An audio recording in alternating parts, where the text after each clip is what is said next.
Hello guys, welcome back. ഇന്ന് രാവിലെ ഞാനൊരു ഡ്രോയിങ് എടുത്തപ്പോൾ അതിന്റെ ലേഔട്ട് സ്പേസിൽ ചെന്നപ്പോൾ, അതിന്റെ പേപ്പർ സ്പേസിൽ ചെന്നപ്പോൾ ഇങ്ങനെ ടെക്സ്റ്റ് ഒക്കെ ഇങ്ങനെ സ്പ്രെഡ് ആയിട്ട് നിൽക്കുന്ന കണ്ടു. നിങ്ങൾക്ക് ഇവിടെ കാണാം. അപ്പം എനിക്ക് തോന്നി ഇതേപറ്റി ഒരു വീഡിയോ ചെയ്യാം. So today we are gonna speaking about annotation objects. നമുക്ക് വീഡിയോയിലേക്ക് വരാം. നിങ്ങൾക്ക് കാണാം ഇവിടെ ടെക്സ്റ്റ് ഒക്കെ വളരെ സ്പ്രെഡ് ആണ്. നമ്മൾ അതേസമയം മോഡലിൽ ചെല്ലുമ്പോൾ ഇറ്റ്സ് പെർഫെക്റ്റ്ലി ഓക്കെ. കണ്ടോ? അപ്പോൾ എന്താണ് ഇങ്ങനെ സംഭവിക്കുന്നത് നമുക്ക് ഒന്ന് നോക്കാം. അതിനെ ഞാൻ വേറൊരു ഡ്രോയിങ് എടുക്കാം. ആദ്യം നമുക്ക് അതിന്റെ അതൊന്ന് നമുക്ക് സൂം കൊടുക്കാം. ZA zoom all. ഓക്കെ. അത് കഴിഞ്ഞിട്ട് നമുക്ക് അത് യൂണിറ്റ് ഒന്ന് ചെക്ക് ചെയ്യാം. UN ടൈപ്പ് ചെയ്തു, യൂണിറ്റ് വന്നു. നിങ്ങൾക്ക് കാണാം ഇറ്റ്സ് സെന്റിമീറ്റർ.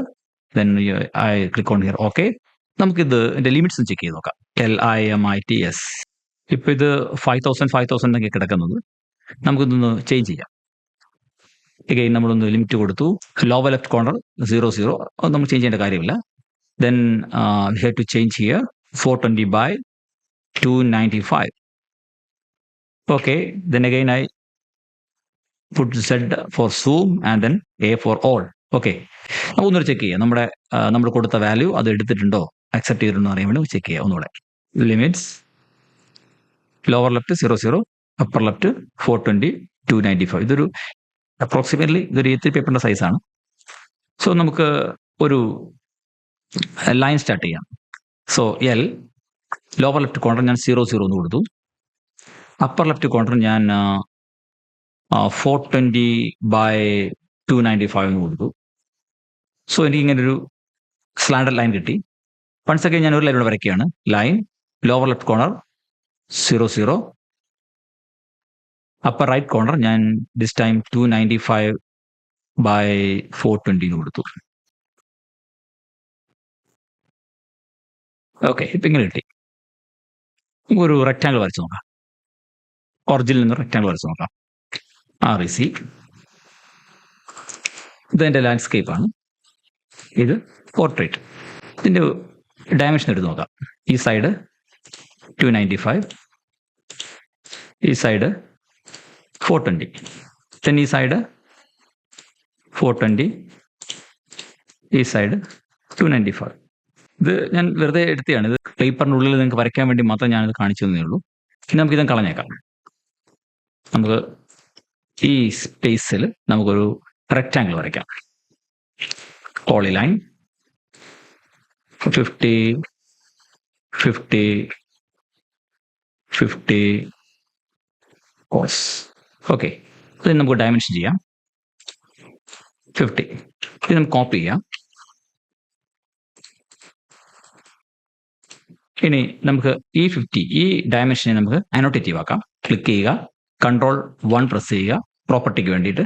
എന്നിട്ട് ഇവിടെ താഴോട്ട് സ്ക്രോൾ ചെയ്താൽ അനോട്ടേറ്റീവ് എന്നുള്ളത് നോ കാണാം. ക്ലിക്ക് ചെയ്യുക, എന്നിട്ട് അത് യെസ് ആക്കുക. ഓക്കെ, കിട്ടിയല്ലോ. അപ്പം ഇത് നമുക്ക് കളർ ചേഞ്ച് ചെയ്യാം. നമുക്ക് റെഡ് ആക്കാം. ബൈ ലെയർ മാറ്റിയിട്ട് നമുക്കിത് റെഡ് ആക്കാം. ഈ റെഡ് നോൺ അനോട്ടേറ്റീവ് ആണ്. ഇത് അനോട്ടേറ്റീവ് എന്നുള്ളത് നമുക്ക് ബ്ലൂ ആക്കാം. ഈ ബ്ലൂ അനോട്ടേറ്റീവ് ആണ്. ഇനി നമുക്ക് ലേഔട്ടിലേക്ക് പോവാം. ഇവിടെ നിങ്ങൾക്ക് 3 വ്യത്യസ്ത വ്യൂ പോർട്ട്സ് കാണാം. ഒന്ന് 1:1 സ്കെയിൽ തന്നെയുള്ളതാണ്. രണ്ടാമത്തത് 1:2 ആണ്. മൂന്നാമത്തത് 2:1 ആണ്. പക്ഷേ ഇവിടെ ഞാൻ വ്യൂ പോർട്ട് അപ്ലൈ ചെയ്ത സ്കെയിൽ അനോട്ടേറ്റീവ് ഒബ്ജക്ട്സിലേക്ക് ക്യാരി ഓവർ ചെയ്യപ്പെട്ടിട്ടില്ല. അതിൻ്റെ കാരണം ഞാനിവിടെ താഴെ കാണുന്ന ഈ ഐക്കൺ ഇപ്പോൾ ഓൺ ചെയ്തിട്ടില്ല. നിങ്ങൾ വ്യൂ പോർട്ടിൽ ഒരു സ്കെയിൽ അപ്ലൈ ചെയ്യുമ്പോൾ അത് നിങ്ങളുടെ അനോട്ടേറ്റീവ് ഒബ്ജക്ട്സിൽ കൂടി അപ്ലൈഡ് ആവണമെങ്കിൽ നിങ്ങൾ ഈ ഐക്കൺ ഓൺ ചെയ്യണം. ഇപ്പോൾ ഞാനത് ഓൺ ചെയ്തു. ഇനി ഒന്നുകൂടി വ്യൂ പോർട്ടിൽ സ്കെയിൽ അപ്ലൈ ചെയ്യാൻ പോവുകയാണ്. ഇവിടെ ഞാൻ 1:2 സ്കെയിൽ അപ്ലൈ ചെയ്തു. പെട്ടെന്നുണ്ടായ വ്യത്യാസം നിങ്ങൾക്ക് കാണാം. അടുത്തതായി നമുക്ക് 2:1 സ്കെയിൽ അപ്ലൈ ചെയ്യാം.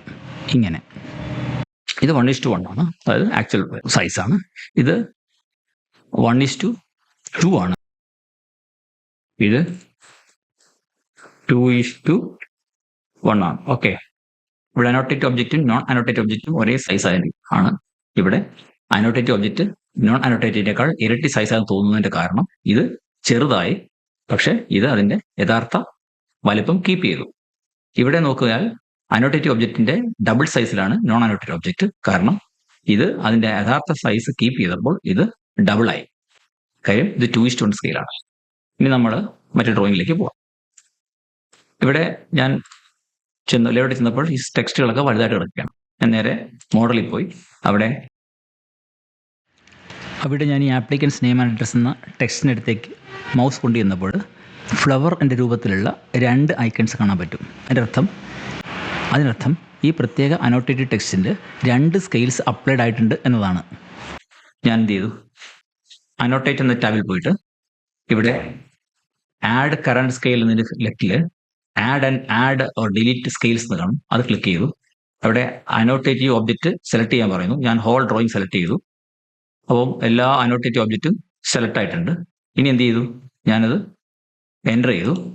ഇപ്പോൾ നമുക്ക് അനോട്ടേഷൻ ഒബ്ജക്റ്റ് സ്കെയിൽ വന്നു. ഇവിടുന്ന് ഈ 1:100 എന്നുള്ളത് ഞാൻ എന്ത് ചെയ്തു, ഡിലീറ്റ് ചെയ്തു. ഓക്കെ കൊടുത്തു. ഓക്കെ, ഇനി നമ്മൾ നേരെ ലേഔട്ടിൽ വരിക. എപ്പോഴും സംഭവിച്ചു, ആ സ്പ്രെഡായിട്ട് നിന്ന ടെക്സ്റ്റുകളൊക്കെ കാണുന്നില്ല. മാത്രമല്ല അനോട്ടേഷൻ ടെക്സ്റ്റുകളൊന്നും കാണുന്നില്ല. അതിൻ്റെ കാരണം ഷോ അനോട്ടേഷൻ ഒബ്ജക്ട്സ് എന്ന ഐക്കൺ നമ്മൾ ഓഫ് ആക്കി വെച്ചിരിക്കുകയാണ്. അത് നേരെ ഓൺ ചെയ്യുക. ഇപ്പോൾ കണ്ടോ, എല്ലാ ടെക്സ്റ്റുകളും അതിൻ്റെ കൃത്യമായ വലിപ്പത്തിലാണ് വന്നിരിക്കുന്നത്.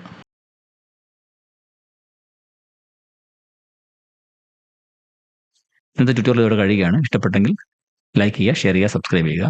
Thanks for watching. ബൈ.